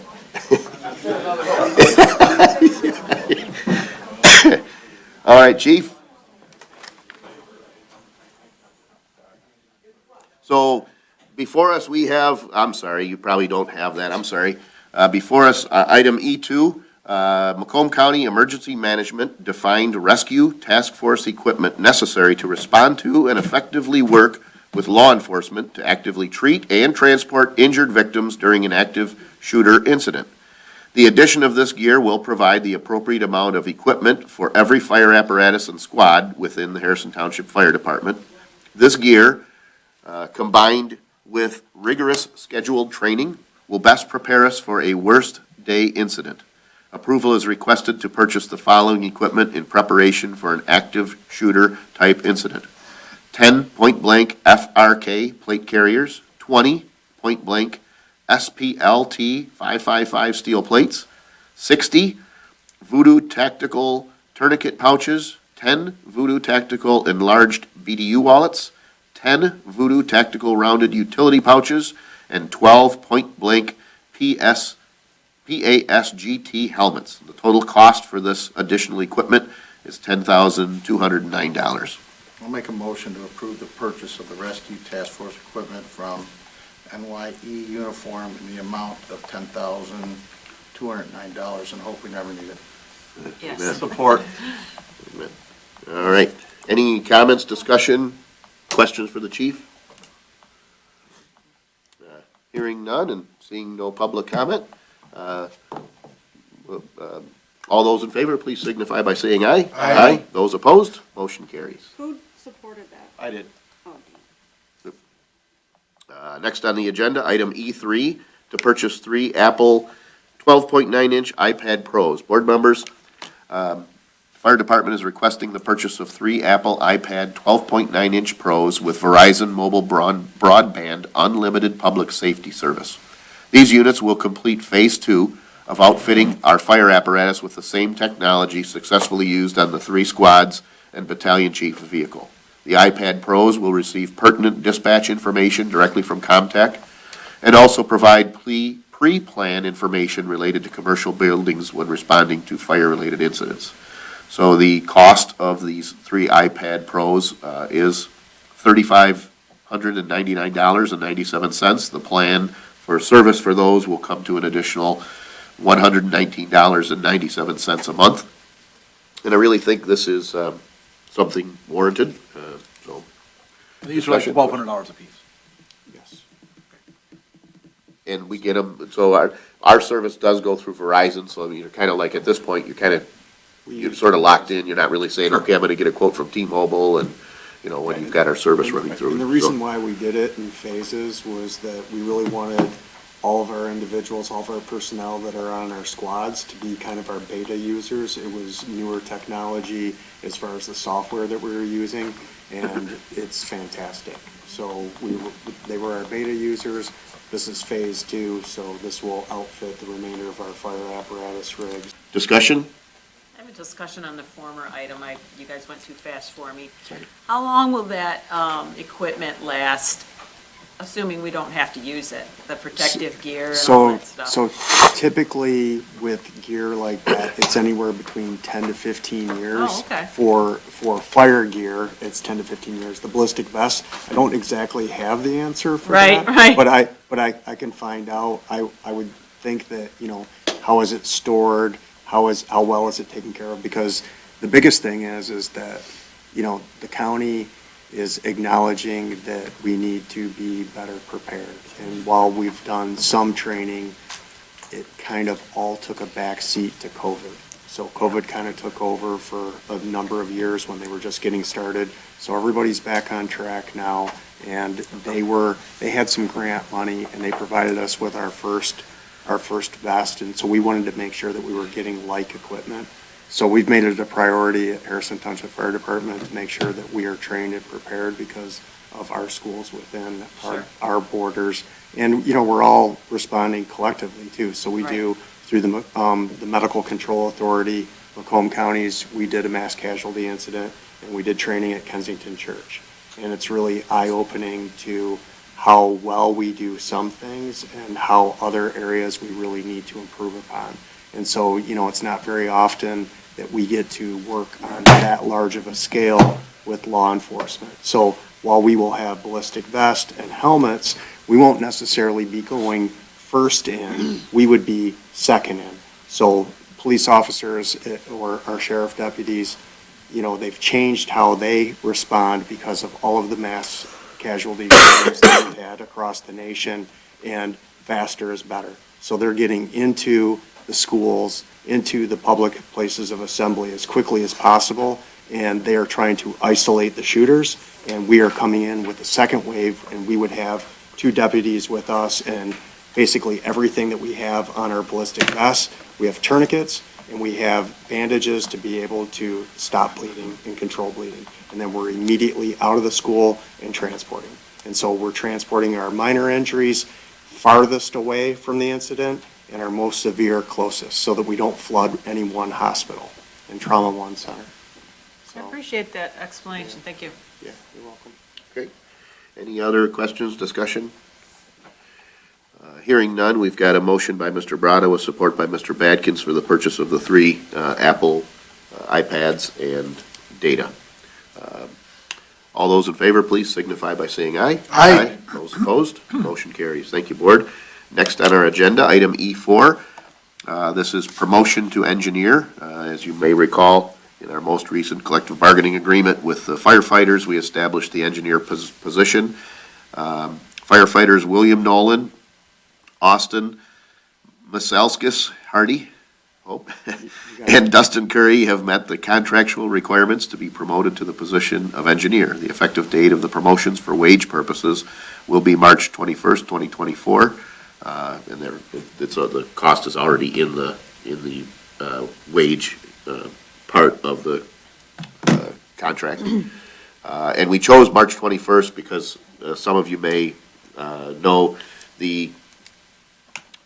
there is a 28-day cycle. So if you're a 24-hour employee, 40-hour employees get overtime after 40 hours in a week.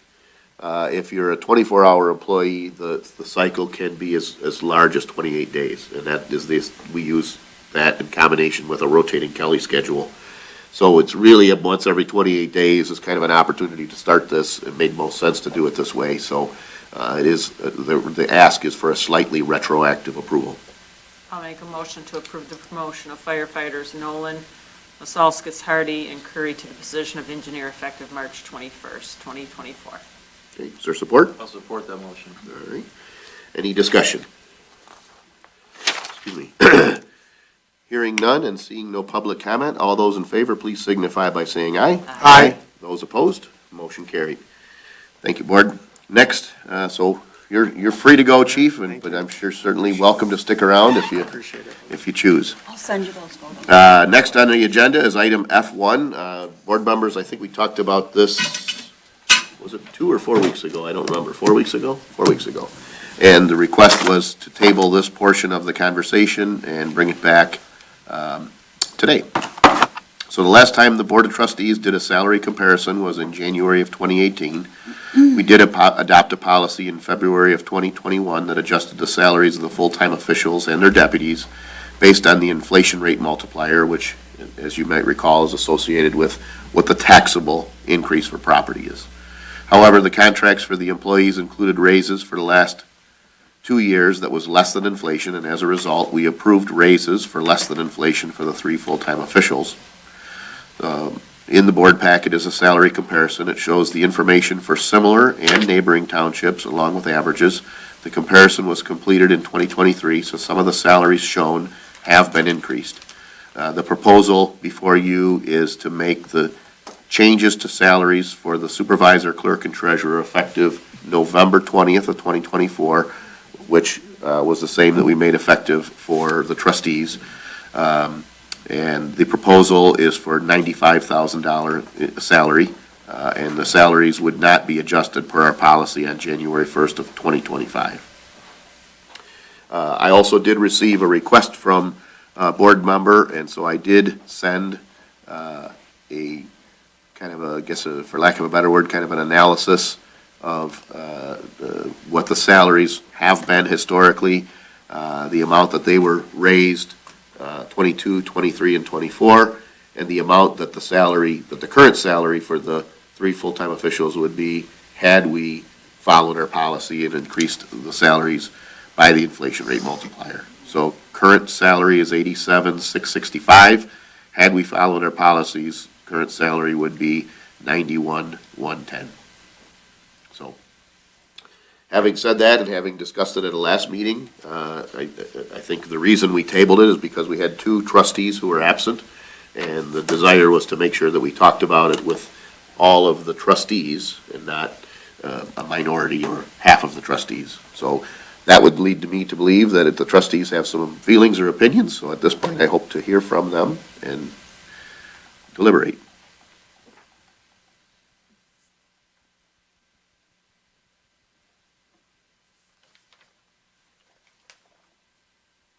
I just wanted to say that I had a chance to do some of the comparison. I had a chance to kick around some different ideas and some different thoughts and things along that line. And the one thing that salary comps for other municipalities that are approximately the size are right within that particular range. Secondly, I think that this is it's a transparent thing to do it right now and make it make it active November 20th, which would be after the election. So basically, this is a decision that's just going to be decided by the voters. It's not really, if the voters are that upset with the fact that these people are getting these particular increases in salary, then they have the option on November 6th to do what they have to do in terms of their voting rights. Mm-hmm. So that makes me feel more comfortable in that sense, and with that, I'm okay with these numbers. Okay. I support that as well. Okay. So is there a motion? Or is there further comment?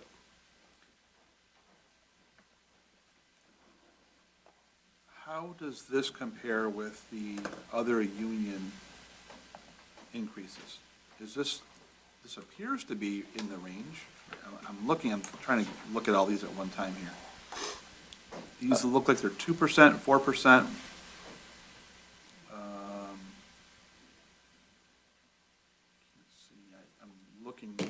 So does this seem like it's falling in line with union increases? Maybe, right? I guess what I would say. So what we did was, we have aligned all 3 employment contracts to be done at the same time. So we did some analysis with all 3 bargaining units as a part of the salary study. So as an example, and we'll talk about this a little bit later when we get to the closed session to discuss negotiations. But in some cases, for example, we looked at our clerical, the rate that our clerical staff were making, and we found that to be in line. We looked at the starting water and sewer worker, and we found that we were in line. When we looked at our senior water and sewer field personnel, we found that we were under the average. We found the same with our building inspectors. So the contracts included a 5% increase, which when we look back, prior years were, the last 2 years were definitely under inflation for the employee contracts. So we looked at a 5%, but we also either have or shortly will discuss certain positions that didn't align within the salary comparison. So there are individuals in the union that are receiving a greater than 5% increase in order to adjust to what their current salaries are based on. You might recall we chose 2 municipalities in Wayne County, Oakland County, Kent County, which is out by Grand Rapids, a little bit kind of similar to us in terms of their size, and Macomb County. We also did include some other municipalities to show that multiple municipalities in Macomb County are paying greater than what we're proposing for November 20th. But the average for supervisor was 101. Clerk and treasurer came in at 94 and change, 94, 146, 94, 171, and that was in 2023. Okay. That answers my question. Do you have any questions?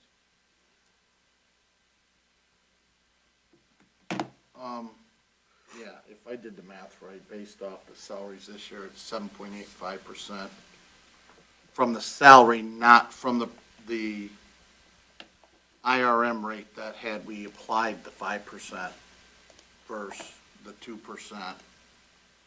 that was given in 2023 and the 4% that was given in 2024. Correct, So right. Yep. Yeah, the salaries for the three full-timers, had we followed our policy, would be 91,110 as opposed to 87,665.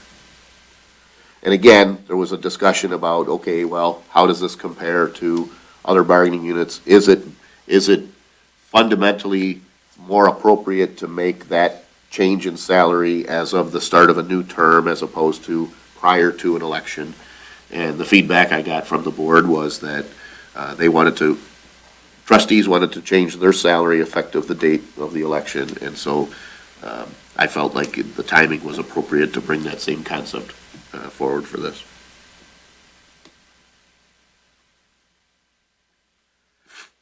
I mean, relative to what we should have been paying for the last couple of years versus what we are paying, that it's gonna take 3 years of the increase to make up that delta, at least in my mind. So from the IRM rate versus what we actually rose their salary, so. And it's and just for whatever it's worth, it's difficult because the proposed resolutions in the end of 2022 and at the end of 2023 were proposals that came from the full-timers to the board, right? So, a lot of folks might tell you it'd be great for you to get to vote on what you pay yourself, but it's not an easy thing. You try to find what that appropriate thing is, and at the time, it didn't seem appropriate to follow the inflation rate multiplier. So do we have to make separate? Nope, so the proposed motion would be to adopt the three resolutions. Okay, because the resolutions are separate. Right, so the law says that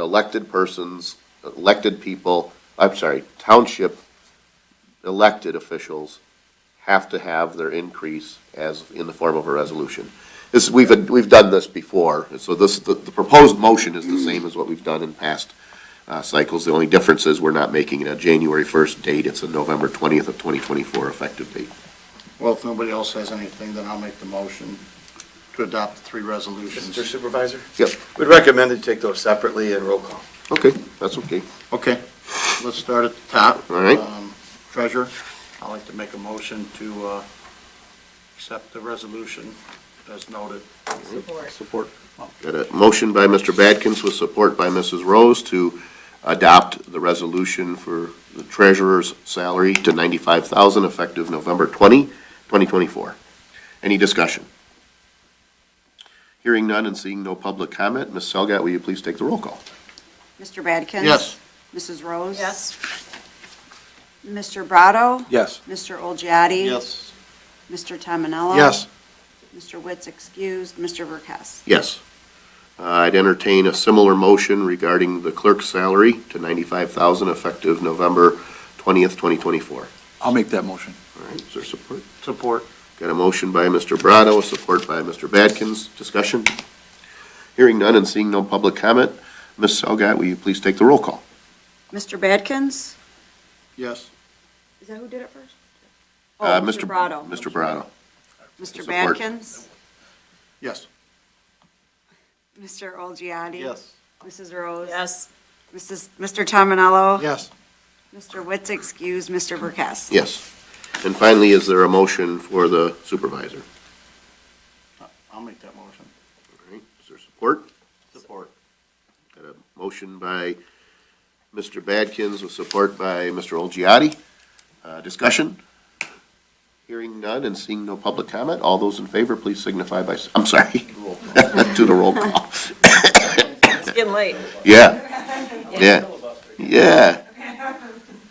Ms. Delgado, will you please take the roll call? Mr. Badkins? Yes. Mr. Olgiati? Yes. Mr. Brado? Yes. Mrs. Rose? Yes. Mr. Tominello? Mr. Witz, excuse, Mr. Burkowski? Yes, thank you, board. Okay, so point of clarification, Ms. Salgat.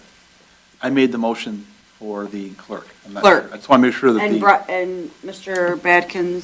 supported it. I Yes. just want to make sure it's clear. Yep, on I that. got that part. Okay. All right. Next on our agenda, item F2 regarding treatment of Phragmites. Board members, Harrison Township is a member of the Lake St. Clair Cooperative Invasive Species Management Area, also known as the SISMA. And we've worked with other communities to reduce the spread of invasive species, primarily for us in our area, Phragmites. Macomb County Department of Roads has agreed to pay for half of the cost to treat Phragmites in road rights-of-way in partnership with local municipalities within Macomb County. We have participated in this treatment for the last several years. Last year's treatment costs totaled $3,959. The treatments in 2022 were less than $1,000. I'm recommending that we approve the cost share agreement with Six Rivers and allocate up to $6,000 in matching funds to treat Phragmites in right-of-way areas for 2024. This work would be competitively bid by the SISMA. I'll make that motion. Is there support? Support. Okay, got a motion by Mr. Tominello, support by Mr. Olgiati. Discussion? Those things are everywhere. Yes. Yeah. Terrible. Everywhere. And they're horrible. Any other discussion? Hearing none and seeing no public comment, all those in favor, please signify by saying aye. Aye. Those opposed, motion carries. Thank you, board. Next, item F3 from the Downtown Development Authority Board, a request. The Downtown Development Authority Board, or DDA, recently met and discussed two requests for funding, specifically a contribution to the Tucker Park sculpture, as well as matching funds for a blue economy study. Our Beautification Commission is fundraising for their newest public art to be constructed at Tucker Park. The DDA board is requesting to make a donation of $2,500 from the DDA fund balance toward the effort of constructing the sculpture. The Macomb County Department of Planning and Economic Development is partnering with Visit Detroit to commission a feasibility and marketing report for the Macomb County waterfront. One of the options long considered is a waterfront hotel. This is a part of the waterfront redevelopment plan, which was adopted in 2015, as well as a part of the stakeholder and public input exercises that led to the plan. The county has secured 75% of the cost necessary to complete the report, but they are asking for each participating community to contribute $5,000 toward the effort. The DDA board also voted and is requesting a $5,000 contribution from DDA fund balance toward matching funds for this report. I recommend that we approve a donation of $2,500 worth of DDA funds toward the Tucker Park outdoor sculpture and $5,000 worth of DDA funds toward the feasibility and marketing report for the Macomb County waterfront. I'll make that motion. Great. Is there support? Support. And again, just for reference, I think current fund balance within the DDA is in excess of $300,000, so it certainly doesn't hinder the operation of that program. So, any other discussion? Hearing none and seeing no public comment, all those in favor, please signify by saying aye. Aye. Those opposed, motion carries. Thank you, board. Next is a resolution for support of bottom land conveyance at 36290 Jefferson. So first, we've talked about these before, but bottom lands are basically the land at the bottom of a lake or a river. So the state owns and controls bottom lands, but from time to time, they will give permission for those bottom lands to be utilized. I might guess it might be harder now, but ultimately, if you said, well, hey, I want to construct a marina, I want to construct some docks, depending on how big that construction is, you have to get a permit from the state. You may recall that Geno Surf was before us, within the last year or so, asking for something similar so that they might construct that. So 36290 Jefferson LLC is the current owner of the marina located at that address. They purchased the property in 2021, but that marina dates back to the 1970s. The state granted a lease for the marina bottomland rights over 50 years ago. Those bottomland rights have expired, but the state will allow the lease to be renewed. One of the requirements from the state is a resolution of support from the local municipality. Attached is a written request for this resolution along with authorization from the owner to designate an agent, as well as the lease documents, the most recent property survey, the deed showing the most recent property transfer, as well as the proposed resolution of conveyance support. The township attorney has reviewed the documents and has recommended approval of the resolution. So I'm proposing that we adopt the resolution of support of the conveyance of bottomlands at 36290 Jefferson. Discussions, questions? This is the property right next to Hideaway Harbor then, is that correct? It might be Hideaway. Is it Hideaway, okay, It I'm might looking be. at parcel 1 and parcel 2, so that looks like it's Hideaway Harbor then. Yeah, I think there's one up front and one in the back. Okay. So it is really, it's where, what's his name, got their first start there, the, boat rental, Freedom Boat Club. Okay. And so, in essence, they've got a pier going out, kind of encapsulating this marina section, and the state gave them permission 50 years ago to construct that. It's obviously a core function of that marina, and failure to support it would, in essence, destroy the, the business plan, and we don't have a problem with the marina. It's a, it's good economic impact for the area. And no reason to think that the new owners won't continue in the same fashion, but even if we thought there was an issue, there's rules in place for that. But it seems appropriate to grant or to approve the resolution of support.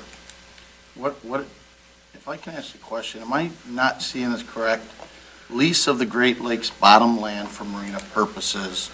The agreement was signed on November 16th, 1989.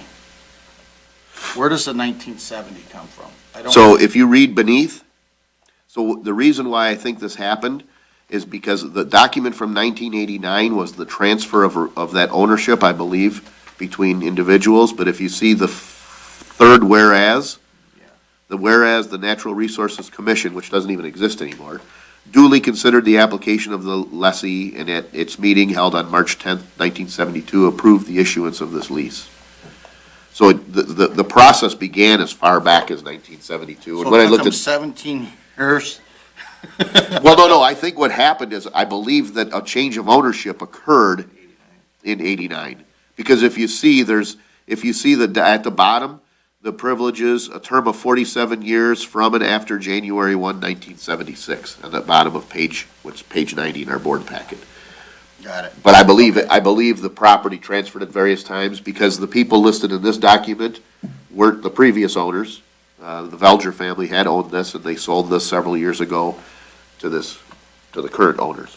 And the lease expired, but the state, he sent, I don't know if I included the documents, but he had included correspondence from the state saying that you can still renew it, but you gotta pay the $250, it's $250 a year. Seems kinda silly, but.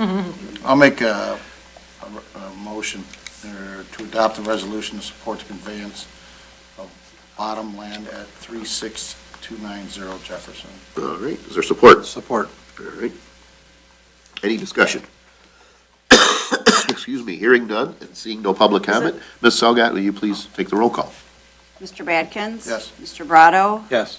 Mr. Olgiati? Yes. Mrs. Rose? Yes. Mr. Tominello? Yes. Mr. Witt's excused. Mr. Burkess? Yes. Thank you, board. So the state owns the bottomland? Yeah. You So can- we have a boat sitting on the Clinton River next time, and it's sitting on the bottom of the river, we know who to talk to? 'Cause that's like, So I'm working with Rosemary right now to draft an ordinance to Okay, address that great. specifically, because we're getting feedback from various law enforcement agencies saying, yeah, we can enforce it. I know you've Right. went in 20 So different I said, directions, so. You know what, go ahead, let's draft one, do it, and I'll go to court. Let's fight it out if we have to. Well, thank you Yeah. for that. Yeah, well, that's what needs to be I done, know. yeah. Appreciate it. More than one way to skin a cat. That's right, yeah, yeah. No reasonable judge putting that before them would say, I don't see what the problem is, right? I mean, it seems silly, so. Next on the agenda, item F5, regarding AAS for our assessing services. AAS Assessing has provided our assessor since 2016, as well as all assessing services since 2021. Their service has been excellent, while saving approximately $100,000 per year when compared to our previous operation. They have offered a 5-year agreement to continue their services with no cost increase for the first 2 years. The cost for their services for the past 3 years are shown. They began in ’21 at $298. They went up to $303,960, and currently they're at $310,040. And so the proposal would be that would be level for the next 2 years, and then an increase in years 3, 4, and 5. The state does, I want to say it's an ARM or something like that, but they basically do an audit of assessing departments, and we came back with 100%. Things seem to be going smooth, and so I don't see a reason to make any changes. I'll make a motion to approve the 5-year contract with the AAS Assessing for assessing services as presented. All right, is there support? Support. Okay, we've got a motion by Mr. Tominello with support by Mrs. Rose. Discussion on the motion? Hearing none and seeing no public comment, all those in favor, please signify by saying aye. Aye. Those opposed? Motion carries. Thank you, Board. So we do have a closed session to discuss negotiations with the GELC General Union and GELC Supervisory Contract. But as is our policy, before we go into closed session, we will open up the floor for public comment. It could be about any subject that you wish, and we ask that you try to limit your comments to 5 minutes in length or less.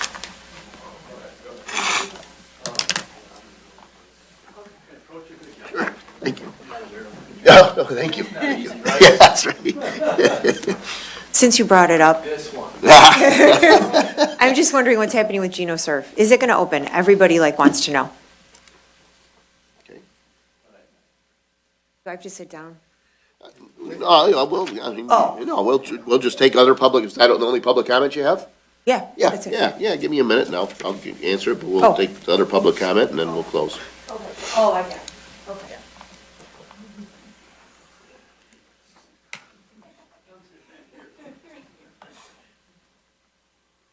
C. William Bardell, 27-year resident, clean-cut, do-gooder boy next door, blue dog Democrat, clean up, fix up, people helping people. Just want to tell everyone to please check out Save Lake St. Clair on Facebook, follow, stay up to date on everything that's going on. And we're going to continue our fight to protect our wonderful lake. And with that, everyone have a wonderful evening. Thank you. Thank you. Seeing no other public comment, we'll close the floor for public comment, move back to board comment. So, Geno Surf was purchased by the current owners in 2016. They did do a certain amount of work. I know that there was a lawsuit over ownership because the property had gone through, I believe, bankruptcy. I'm not legally, giving advice here, but and that combined with COVID set them back. So actually, some of the work that they had begun, they fell into a state of disrepair. So there were some additional costs associated with it. They are making progress. We've heard various things about when they might be opening. It's our understanding that they'll likely open the addition before the hall is open, because they've got some current plans show some significant renovations to the hall. And that's presenting a bit of a challenge, because if you have only one place that's occupied, so in essence, if you think about this, if you have the hall, if you have a kitchen, and then you have the addition, there has to be fire separation between those various. So if one is open, the other isn't open, there has to be fire separation, because if you're working on the hall, it's not in compliance with fire because it's under construction. So the last I heard, that's presenting a bit of a challenge, because they have to fire separate the kitchen and phase 2 from the original hall. But they're making, steady progress, and we hope to see them open soon. I'd love to do my next State of the Township address there, so. They did come to the ZBA with some changes to the facade materials, and it's going to look fantastic when it's done. We haven't seen those facades completed yet, but what they presented to us and what they asked us to approve, it's going to look great. It's going to be a nice place. They had posted some pictures online, they put a lot of money in the inside. Yeah. Man, a ton of money. I mean, I wouldn't want to write that check, I'll tell you that. Yeah. I mean, it's- We heard March, like, the word on Yeah. March. You've heard March for 8 years. I've heard so many opening dates, and, but I am, I don't know, bullish, they are making progress, so I do think we'll see something soon. Thanks Thank for you. coming. Thank you. See ya. All right, board members, I'd be looking for a motion to enter into closed session to discuss GELC general and supervisory contracts. I'll make that motion. Support. A motion by Mrs. Rose, a support by Mr. Tominello. Discussion? Hearing none and seeing no public comment, I believe that requires a roll call. Ms. Elgett? Mrs. Rose? Yes. Mr. Tominello? Yes. Mr. Perkins? Yes. Mr. Brado? Yes. Mr. Olgiati? Yes. Mr. Witz, Mr. Verkowski? Yes. All right, we'll take a little recess and enter into closed session. Yes, this is Right now.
right, you guys, are you ready?